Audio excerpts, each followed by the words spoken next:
Hey everybody, it's Rory from A&S Gear, and we're going to look at a loader today from Empire. This is the Empire Scion and Smoke. So this is kind of like a hybrid between a Halo and a Reloader B. It's got all pretty much the same features as those loaders did, just with a little bit of updating to kind of make it a little more current. So we're going to start from the backside here. Same kind of lid, snap lid on the top. It's replaceable with any kind of universal speed feed style, whether they call it a Halo speed feed or universal speed feed, or yeah, they're gonna call it one of those two things. Or maybe they call it an Empire speed feed or a Reloader speed feed. But the universal style will fit it. You do need to take the lid all the way off. You don't want to be running around with the lid standing up in the air. So make sure that comes all the way off.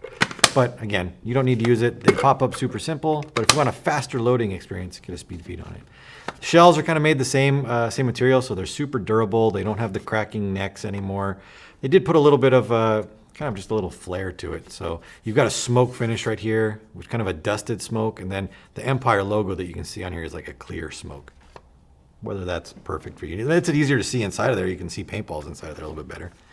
The feed neck, or not the feed neck, the battery door doesn't require you to open it with a screwdriver anymore.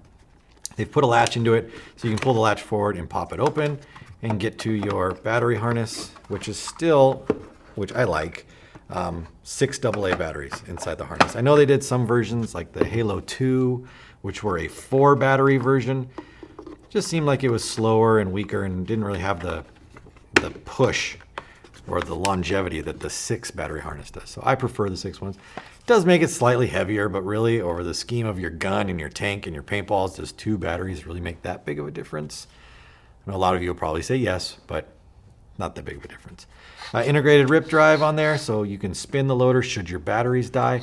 One thing about this one that is different than a Halo rip drive is you can't pre-load it.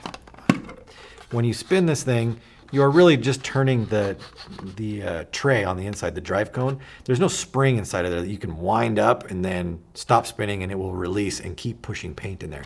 So when you spin this, you are just feeding paint down into the gun. So if you ever used a Halo, that is a slightly different feature. Backside right here, you can turn it on through the back right here.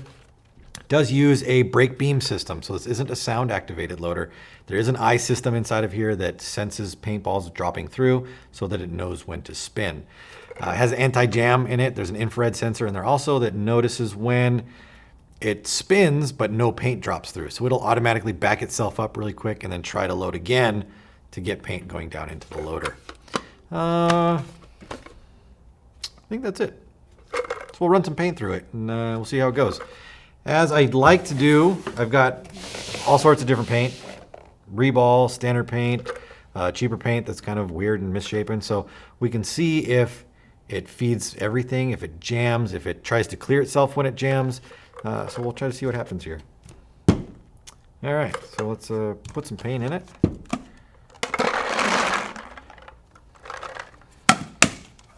Then we'll go ahead and turn it on. And we're ready to go. As soon as I drop that out, because it's not a sound activated loader, it's an eye activated. As soon as that paint drops through, it should spin. On certain ones that are sound activated, when that paint drops out, it doesn't hear it, so it won't turn because there's no sound to make it go, and you'd have to push the button on the back. So hopefully if I let go, it should work and just continue to spin. So here we go.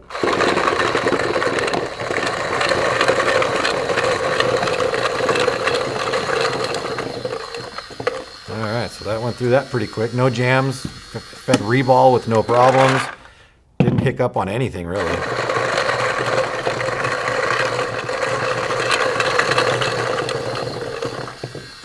Perfect. Hold the button to turn it off. So decently fast. It says 25 balls per second. I think they like to over exaggerate all of their numbers always. Every loader does that. But a consistent 17 plus per second, I don't think is an unreasonable number. And in today's paintball, nobody's shooting that fast anyway. Most tournament leagues are capped at 10 to 12 balls per second. So having a loader that can really spit paint out that fast is not super important anymore. Consistency is important, and versatility, very important. So if you're looking for a loader that isn't too expensive, because these aren't, and you want something that can run and keep up and isn't going to kill your wallet. Check out the Scion from Empire, available through the website. Order yours now through ansgear.com.